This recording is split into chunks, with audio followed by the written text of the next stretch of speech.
9 experienced hikers entered the Ural Mountains in the winter of 1959. None of them expected to become part of one of the most chilling mysteries in modern history. When rescuers finally found their camp, the tent had been cut open from the inside. Some of the bodies were found barefoot in the snow. Others showed injuries that still raise questions to this day. So, what could terrify trained hikers enough to flee into the frozen darkness, almost half-dressed, and why, even after decades of investigation, does this case still refuse to make complete sense? My name is Ilyas, and tonight we open another file from the Cold Case Atlas, case number 001. The Northern Ural Mountains. The Dyatlov Pass Incident. Pay close attention. Let's begin.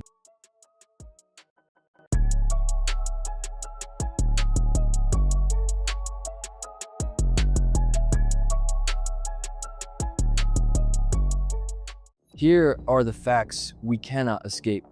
In late January of 1959, a group of experienced Soviet hikers entered the northern Ural Mountains on a winter expedition. There were 10 people at the beginning, but one member turned back early because of illness, leaving 9 on the mountain. All 9 would die. Weeks later, search teams found their tent abandoned on a slope. It appeared to have been cut open from the inside. Many of the hikers had left without proper winter clothing. Some of the bodies showed signs of death by hypothermia. Others showed major trauma. And for decades, the official explanation was little more than a vague phrase. They had died because of a compelling natural force. That phrase explained almost nothing. Before this became a mystery, it was simply an ambitious winter trek. These were not careless amateurs who wandered into danger by accident. They were young, disciplined, physically capable, and experienced in winter trekking. They kept diaries, took photographs, followed procedure, and understood the risks of mountain travel. Their route was difficult, but not absurd for a team like this. That matters. Because the Dyatlov Pass story does not begin with weakness or incompetence. It begins with people who were exactly the kind of people who were supposed to survive. And that is part of what makes the case so unsettling. If this could happen to them, then whatever happened that night was not simple. For most of the journey, nothing suggested catastrophe. The group moved through deep winter terrain, documented parts of their route, and by all visible signs remained organized. They laughed, posed for photographs, wrote notes, and carried on as a functioning team. There is no obvious sign of panic in the surviving material, no clear indication of conflict, no direct warning that something extraordinary was about to happen. Then, sometime during the night of February 1st into February 2nd, something changed, and the next morning never came for them. When the hikers failed to return on schedule, concern slowly began to grow. At first, a delay in the mountains was not enough to trigger panic. Winter expeditions are unpredictable, and bad weather can easily disrupt timing. But as the silence stretched on, search efforts began. Rescuers eventually located the tent on the eastern slope of Kholat Syakh, a mountain whose name is often translated as something close to Dead Mountain. The tent was partly covered in snow. Inside were boots, clothing, food, cameras, and other personal belongings. It did not look like a normal campsite after a normal accident. It looked as though the people inside had left in a hurry and expected somehow to return. And then there was the detail that turned tragedy into mystery. The tent had not simply been abandoned. It appeared to have been cut open from the inside. So let us begin with the strongest explanation, the delayed slab avalanche model. Not the movie version of an avalanche. Not a roaring white wall swallowing the mountain. A smaller, more localized release of packed snow. In this theory, the hikers cut into the slope to pitch their tent, unknowingly weakening the snow structure above or around them. Then, Over time, wind-loaded snow built up further. Hours later, not immediately, a slab of snow shifted. It did not need to bury the entire camp. It only needed to damage part of the tent, injure some of the people inside, and create the terrifying impression that staying put meant death. Suddenly, several pieces fall into place. The cut in the tent makes sense if the normal exit was blocked or too slow. Leaving without proper clothing makes sense if they believed more snow might come down at any moment. Even the decision to move downhill rather than remain on the exposed slope begins to feel rational. This theory also offers a possible explanation for the injuries. A slab avalanche is not always enormous. An impact from dense snow or compressed movement inside the tent could, in principle, cause serious trauma without creating the kind of scene people imagine when they hear the word avalanche. Supporters of this theory point out that a frightened group awakened in darkness and confusion would not stop to put on boots and coats if they believed the tent was no longer safe. They would do exactly what the evidence suggests: cut their way out and move. For a moment, this theory explains almost everything. At first, this feels like the answer: a sudden threat, a desperate escape. But in this case, the first explanation is never the last one, because then the case pushes back. If this was simply an avalanche, why do some details still feel so controlled? The footprints leading away from the tent were not described as a scene of pure chaos. They suggested that the hikers moved downhill in a relatively organized way. Some of the bodies were found in positions that implied deliberate action after leaving the tent, not just mindless flight. There were signs of a fire in the forest. There are indications that at least some of them had tried to survive, not merely escape. And some appear to have attempted to return to the tent. So maybe the avalanche theory explains why they left the tent, but it does not completely explain what happened afterward. And that may be the key. Because the reason they left the tent may not be the same reason they died. So let us try a different explanation. What if the thing that drove them out of the tent was not impact, but exposure? This brings us to the forced retreat scenario, often linked to violent downslope wind.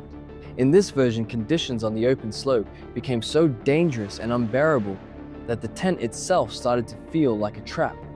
Strong wind, freezing cold, darkness, and mounting instability could have convinced the hikers that remaining where they were was no longer survivable. And in that context, their movement toward the forest begins to make even more sense. They do not flee in blind panic. They retreat with purpose. The forest offers relative shelter from the wind.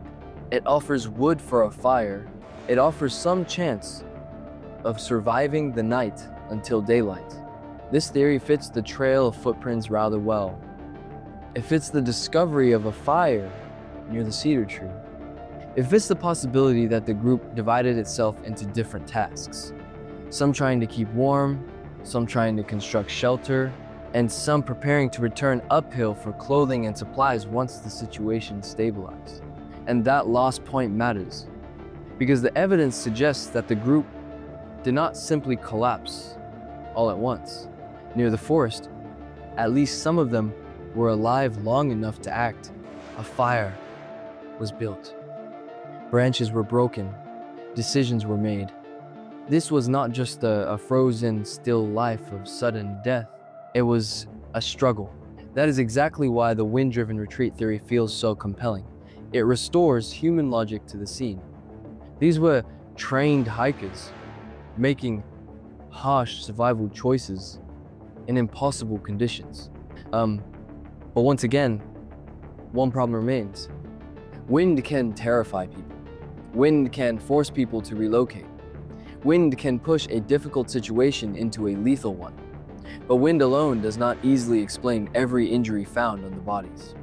To solve that, this theory usually adds a second event, that some of the hikers later fell into the ravine, or that a snow shelter they constructed collapsed, causing the severe trauma seen in several of the victims found deeper under the snow. That is possible. In fact, it may explain a great deal, but it also means the theory is no longer simple. It explains the movement extremely well. It explains the final injuries less cleanly unless another accident is added to the story. This is where the case becomes harder to explain. Because by the time they reached the forest, this was no longer just about leaving the tent, it was about surviving the night. And now we arrive at the darkest theory, not necessarily the strongest, but certainly the one people remember most, the military activity hypothesis. In this version, the hikers encountered evidence of a weapons test, a blast event, an airburst, or some other secret military activity. Suddenly, the atmosphere of the case changes. The rapid exit from the tent no longer feels strange. Bright lights or terrifying sounds in the night could account for immediate fear. Internal injuries without an obvious conventional attack seem less impossible. Even the long and murky uncertainty around the case begins to feel suspicious to people who already distrust official explanations. This theory turns the tragedy from a survival disaster into something far more sinister. A state secret hidden in the snow. And that is exactly why the theory survives. It is emotionally powerful. It explains the mood of the case almost perfectly. The fear, the confusion, the violence, the sense that something larger was involved. But powerful is not the same as proven. The closer you look, the thinner the direct evidence becomes. There is no clean chain of proof showing that the hikers were killed by military action. No decisive smoking gun that closes the case in that direction. It remains attractive because it feels dramatic and complete, but feeling complete is not the same as being true. This may be the theory that best explains our fascination with Dyatlov Pass more than it explains the case itself. So where does that leave us? Maybe the reason the Dyatlov Pass incident still feels impossible is that we keep looking for one clean answer, one cause, one event, one moment that explains everything. But the mountain may never have worked that way. The most realistic explanation may be a chain. The group sets up camp in a vulnerable place on an exposed slope. During the night, they perceive a real threat, whether from shifting snow, worsening conditions, or some other immediate danger. They leave the tent quickly, without enough clothing, expecting the move to be temporary. They head to the forest because it offers shelter and a chance to regroup.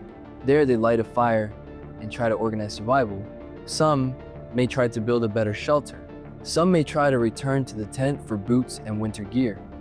At some later point, severe injuries occur near the ravine, whether from a fall, a snow collapse, or another brutal accident. Then, cold, darkness, exhaustion, and separation do the rest. Not one mystery. Several smaller ones colliding in a single night. And that may be why the case still feels unresolved. Because the thing that frightened them may not be the thing that finally killed them. Maybe the most haunting part of this case is not that we lack theories.